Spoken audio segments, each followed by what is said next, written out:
Okay. Now back to that. See if we can get game up on the board and get on with making friends. Come on. Okay.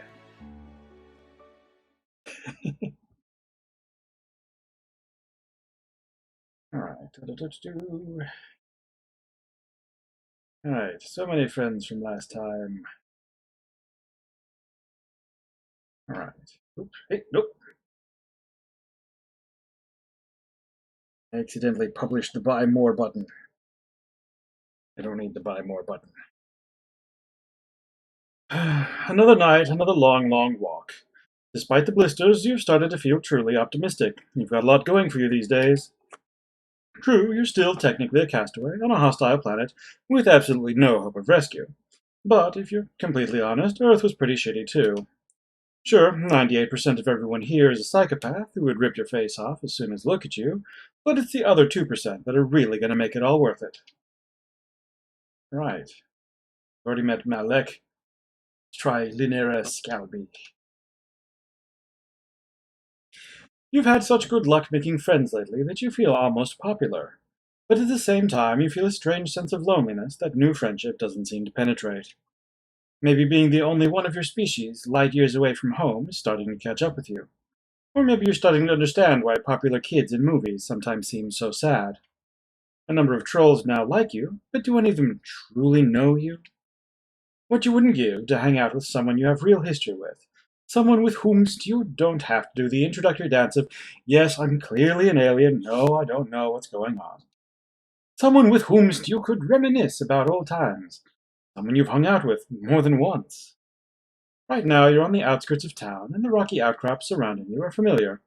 You're pretty sure that the entrance to the Brooding Caverns is around here somewhere. Your heart beats a little faster. Bronya lives close to here, and talk about history. You two know each other deeply from hanging out once, and then seeing her again in her ex-mate Sprit's hive. Plus you have a phone now. You have the power to text first.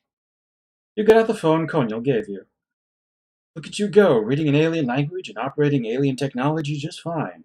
Does it make sense that you've learned how to read a new alphabet in weeks without anyone teaching you? Not really, but maybe your struggles with Spanish class in high school were just a fluke, and you've been a secret linguistic genius this whole time.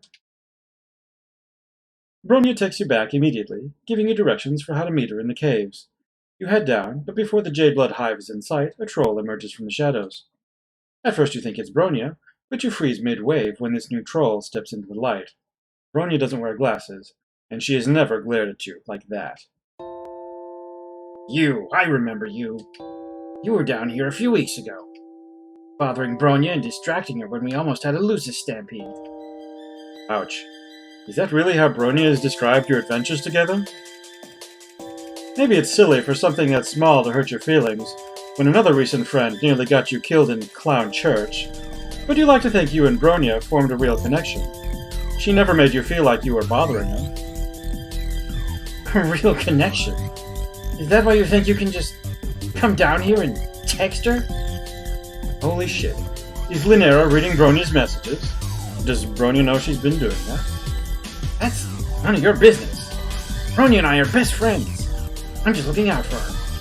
She has a lot of J-Blood responsibilities, and doesn't need anyone shifty coming in to disrupt her. You have to wonder if Bronya would agree with the statement made on her behalf. You sure would like to see her in person and confirm for yourself. Oh, you'd like that, wouldn't you? Why didn't you tell me? What is the nature of your relationship? Why should I allow you to hang out with her? As your text message so boldly suggested. Bluffing has saved your ass in some bleak situations before, but you could also go on the offensive here. You're concerned about Bronya's privacy now, and as her friend, maybe you shouldn't just look the other way. Oh dear. Let's make wild claims. You and Bronya go way back. If Lynera is unfamiliar with your history, it might be because your friendship with Bronya predates hers. And actually, part of why you texted her today was because your close friendship has recently been getting a little red, you could say. Bronya needed someone to step in and fill the hole in her blood pusher left by Elbert, after all. Considering the changing nature of your relationship, Bronya has been even more protective of you than usual lately. Lynera doesn't seem too impressed by your astute cultural knowledge, nor does she look intimidated. Her glasses reflect opaque in the murky cavern light as she takes a step closer. Her claws, you've just noticed, are very sharp. Bronya is very protective of those she pities. You've got that much right. If you're telling the truth. And I don't know that you are. Maybe she would want to protect you, if she knew that you were here. Oh fuck. You fucked up. If Lynera intercepted Bronya's phone, then Bronya has no idea you reached out, and you can be disposed of, with none the wiser.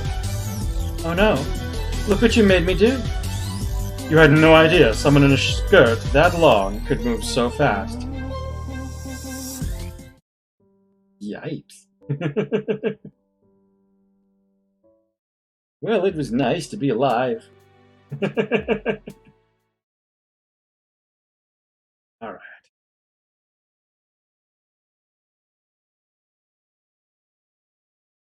Wait, no.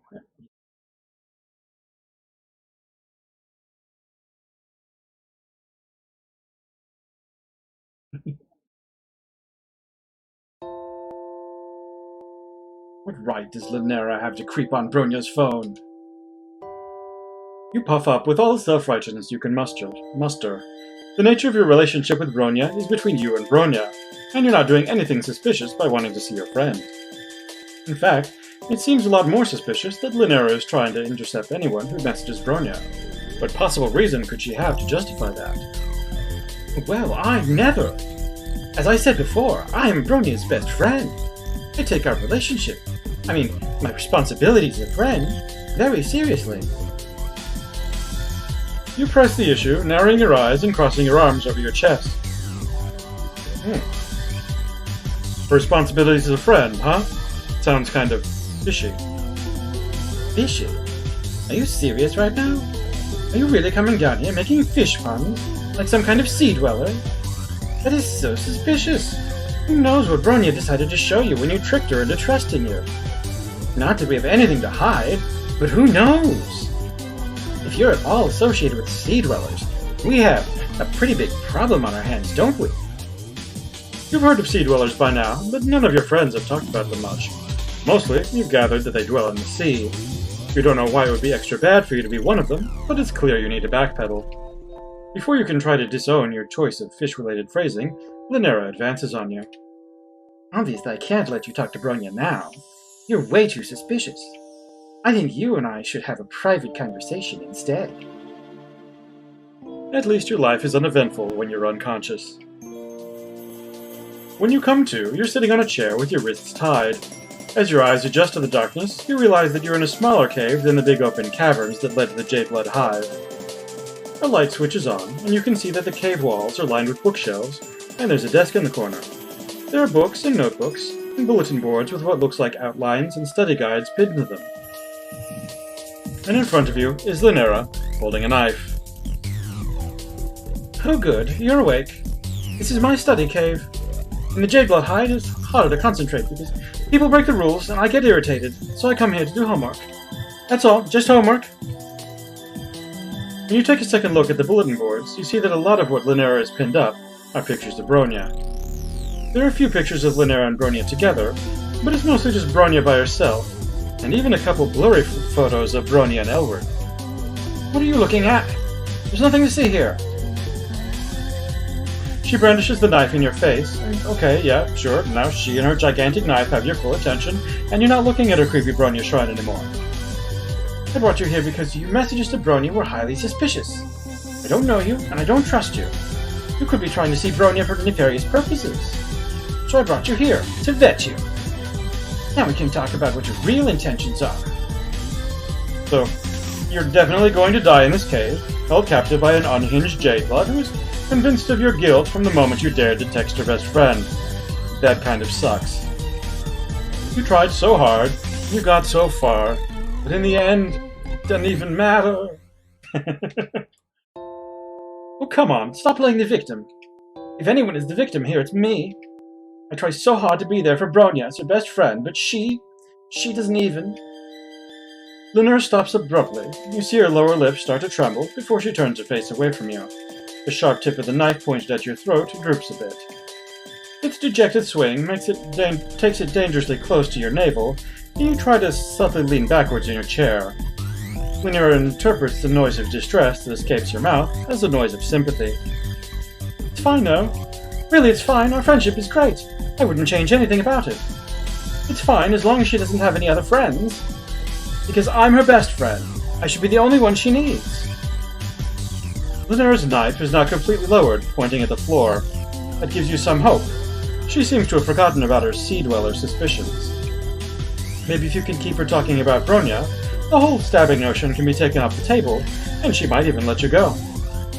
You rack your brain for all the knowledge of Alternian relationship dynamics that you've managed to compile during your time on this planet.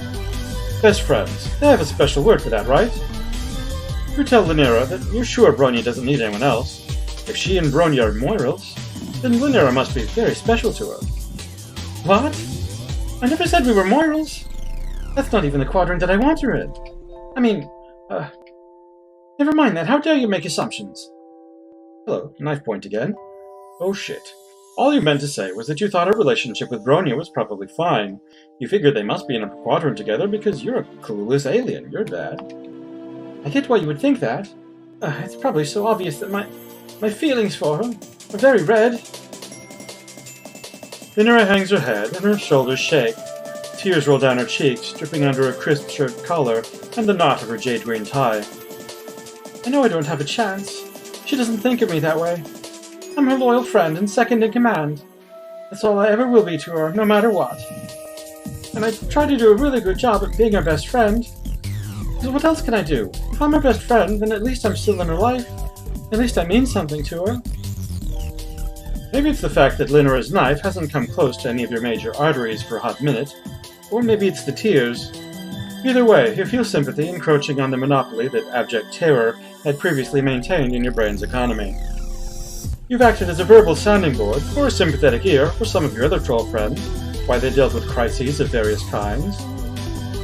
Slipping into the role of therapist for someone who's holding your hostage at knife point is a new one for you, but unfortunately it's not that much of a stretch. It seems like young trolls on Alternia have to deal with these heavy life issues by themselves, feeling so alone that they're willing to turn to an alien stranger to help them work things out. Then again, maybe life is that grim and isolating for human teenagers too, and you just never noticed before.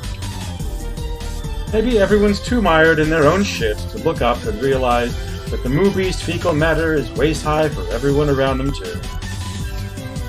You clear your throat and speak with as much consoling gentleness as you can muster, while your head still throbs from where Lynera knocked you out. It seems like trying to be Bronya's best friend isn't making Lynera very happy. Of course it isn't making me happy. I can't keep her from having other friends, no matter how hard I try. And she's amazing, so of course everyone wants to be her friend. Including you, apparently. You barely even had a chance to miss that knife before it's waving around again. Yikes. Your friendship with Bronya is nothing like her relationship with Lynera. You don't count as any kind of competition. Bronya is one of many friends to you, and while you cherish her and support her endeavors, you appreciate the joy and fulfillment that can come from having many different friends, instead of depending on a single person to meet all of your emotional needs. It sounds fake. Why would I ever want any friends besides Bronya?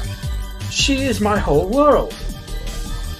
Okay, but it seems like it's painful for Lynera to be relying on Bronya to be her whole world, when Bronya isn't doing the same in return. Has Lynera ever talked to Bronya about any of this? No, never. I'm terrified to tell her how I feel. Being her best friend feels awful, but losing her would be so much worse. I can't take that risk. But if Lynera never talks to Bronya about her feelings, she'll always be unhappy because she wants more. Even if she thinks that it's unlikely that Bronya feels the same way, maybe open communication with her friend could help Lynera process her feelings and move on. You know that Lynera has a big heart, or blood pusher, and many fine qualities, and she doesn't deserve to be stuck in this unhappy, unrequited relationship purgatory forever. Wow, You really think I have fine qualities? You try very hard not to think about the glint of that knife. Sure, Lynera has positive qualities. She seems loyal and well-organized and studious and caring. Some troll out there is going to want the same kind of closeness from her that Lynera is looking for, and she owes it to herself to take actions that could lead to happiness, instead of being stuck in a sad situation forever. I don't know. Maybe you're right or maybe you're wrong, but I don't want to move on, even if I know I should. I just want to be with Bronya forever. Lynera crumples to the ground, dropping the knife and sobbing into her hands. It's hard to watch someone in this much distress and not want to help them, but on the other hand, her miseries distracted her, and this might be your only chance to try and escape. Of course you want to attempt comfort. You remember what you did for Polypa when she was upset. Sitting in a chair with both hands tied behind you doesn't make for ideal shush-papping conditions, but maybe you can approximate the gesture? Lynera is huddled, crying on the floor, and you think you could maybe get close enough to lean your knee against her back or something. Hopefully that would be interpreted in the same way as the classic palm-to-cheek move. You inch your chair closer to her, but you lose your balance and wobble, and then topple forward. Lynera's discarded knife is right there, sharp edge ready to plunge right into your incoming soft body, but then Lynera moves quickly and grabs your chair and saves your life. Oh shit, that was a close one. You really could have died. She stares at the knife with huge round eyes, clearly shaken up by your near-death experience just now. Considering how often you nearly die these days, you feel more blasé about it, but you're glad it's having an impact on her if it makes her rethink the whole kidnap and stab thing. I'm so sorry. I don't want you to actually die. I saw what you were doing with that chair when you fell. You were trying for the traditional seated frond hinge shush-pap because I was upset. It's very kind of you to try and console me. I never really thought you were a seed dweller, you know. Maybe what I'm doing is wrong. Lynera sets her jaw with conviction, and with one slash cuts you free of your bonds. You get to your feet, stumbling a bit because your leg fell asleep. You can't believe you're getting out of this situation without any blood loss. You feel positively elated about this turn of events, but Lynera still looks sad. You're free to go. You must think the worst of me after all this. Well, you're not gonna lie, this wasn't the best start to a friendship you've ever had, but, horrifyingly enough, it also wasn't the worst. You feel for Lynera, and you want to show her how a real friend-making aficionado gets out there and meets people. You think making new friends could help her feel less clingy about Bronya. Oh, you would really do that for me? I'm not so sure about new friends, but you do seem to know what you're talking about. You don't know where to go with Lynera to teach her how to make new friends. She's probably a bit too uptight to enjoy the music clubs you've been to, and you don't think that the trolls studying in the book hive would take kindly to a lot of loud, friendly conversation. You decide to go to the cafe that Elward introduced you to. Thankfully, they're not having an excessive bodily force poetry night, since you're not sure that would be Lynera's scene. There are a number of ceruleans here, but you also spot a few indigos, and teals, and a cluster of defiant-looking olive bloods with some yellows all sitting together. The crowd is overall less pierced and undercutted than it was when you were here with Elward, and the vibe is laid back, with all the trolls just sitting around and quietly chatting. You order the drinks, already taking for granted your newly acquired skill in reading troll language. Lynera is fidgeting when you sit down with her. It may come as a shock to you, but I don't get out of the caverns very much. I don't have time. There's so much to learn about Jade-blood life and troll reproduction, and Bronya needs my help to maintain order.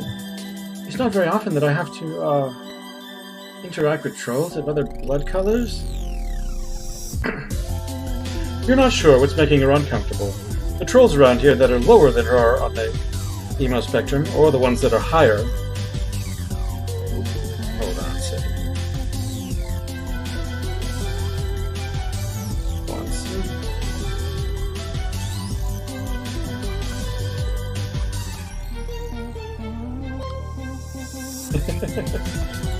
Sorry. You worked out by now that Jades are right in the middle, so maybe Lynera identifies with neither the haves nor the have-nots. From what you remember, neutrality is a big concept with Jades. You're sure Lynera that it's natural to be a little nervous. Most people feel like they're stepping out of their comfort zone when they make a new friend. If there's one thing you've learned as Alternia's resident friend-making expert, it's that terror and embarrassment are par for the course. But it's worth it in the end. I'm not nervous or embarrassed. It's just, I don't know. Everyone seems so disorganized and suspicious and untrustworthy and unknown. You have to bite your lip to keep from laughing. It's not even funny, it's just that Lynera is hissing all her words and leaning in towards you and glaring at the rest of the room, and the overall effect is weirdly endearing. Like someone could put a 1950s school uniform on a feral cat. Before you can try to reassure her, a new troll ambles up to your table. She looks friendly, and it's a friendly amble. She's wearing glasses and carrying a book bag and has a teal symbol on her chest. So she might be a nerd like Lynera. This could be a good new friend match. Hi guys. I think I've seen you around here before. Do you also study at the Book Hive? You open your mouth to invite this new friend to sit down, but before you can respond, Lynera interjects. That's not any of your business, is it? Why do you even want to know? Obviously, anyone who comes to the Book Hive to study goes there for peace and quiet. So why would you think you can bother us just because you've recognized us from there? Okay, geez. My bad, never mind. See you around never. And just like that, a golden opportunity for friendship has gone up in a puff of smoke. What was Lynera thinking, being so rude? Doesn't she want to learn how to make friends? I changed my mind, okay? There's no way I could be friends with any of the people here. I don't know them, not like I know you. You're surprised to hear that Lynera feels so positive about you when she was ready to stab you an hour ago. She takes your hand in both of her hands, squeezing your fingers tight. I know we didn't get off to a great start, and that's my fault, but I can make it up to you. We're friends now, and we'll be friends forever. And I will cull anyone who ever even thinks about trying to fuck with you. This is not quite the lesson you would hope to teach her about making friends, but maybe her fierce loyalty and possessive streaks spread out between you and Bronya, Lynera can be a little more low-key about being a friend to you both. The determined look in her eyes and the ominous glint of her glasses doesn't scream low-key, but change doesn't always happen overnight, and you believe in second chances. You believe that Lynera will be capable of healthy friendship someday. Friendship. Oh no. Oh no. One of those friendships. Yeah. I think we can see what the other option is. Woo.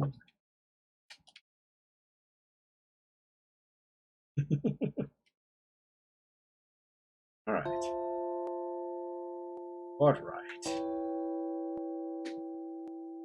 Let's attempt an escape. It's not going to work, obviously. You look around to see if there's anything within reach that you could use to free your bound hands.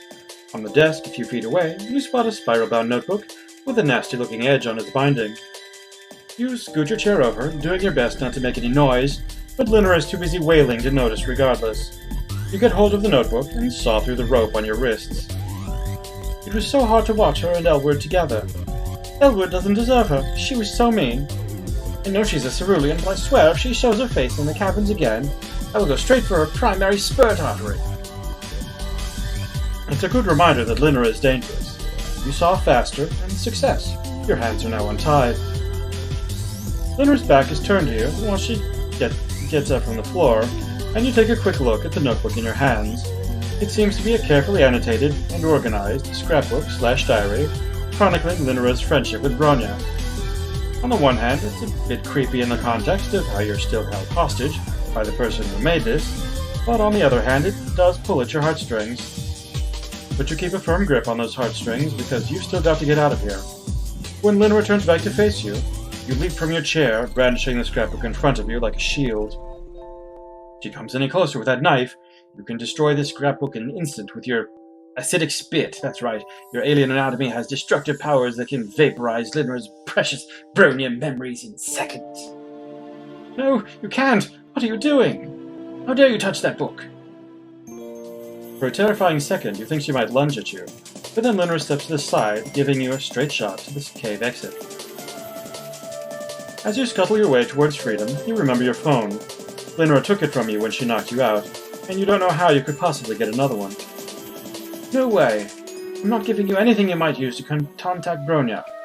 I won't have you messaging her behind my back and trying to replace me as her best friend. It seems like nothing you said when you were tied up had any impact on her at all. Maybe forcing people at knife point to be your therapist doesn't result in quality therapy. You still feel bad for her, but it's time to break out the big guns. If Lynera doesn't return your phone, you will find another way to reach Bronya, and you'll tell her everything.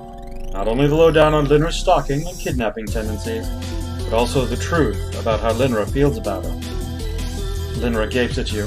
Her eyes fill with tears again, and she hands over your phone. I can't believe how cold you are. I thought that maybe we were bonding, that maybe I could start to trust someone other than Bronya. But you didn't mean a single word of all those things you said. Lynera's face twists and contorts between rage and grief. When you make a phone/scrapbook trade, she drops the knife in her other hand and clutches the scrapbook to her chest like it's one of the wigglers in the Jade Blood nursery. You don't feel guilty for doing what you had to do to escape unharmed, but you can't help but wish that you had been able to actually help her. It's clear to me now. Bronya is the only friend I will ever have. Oh. Heartburn.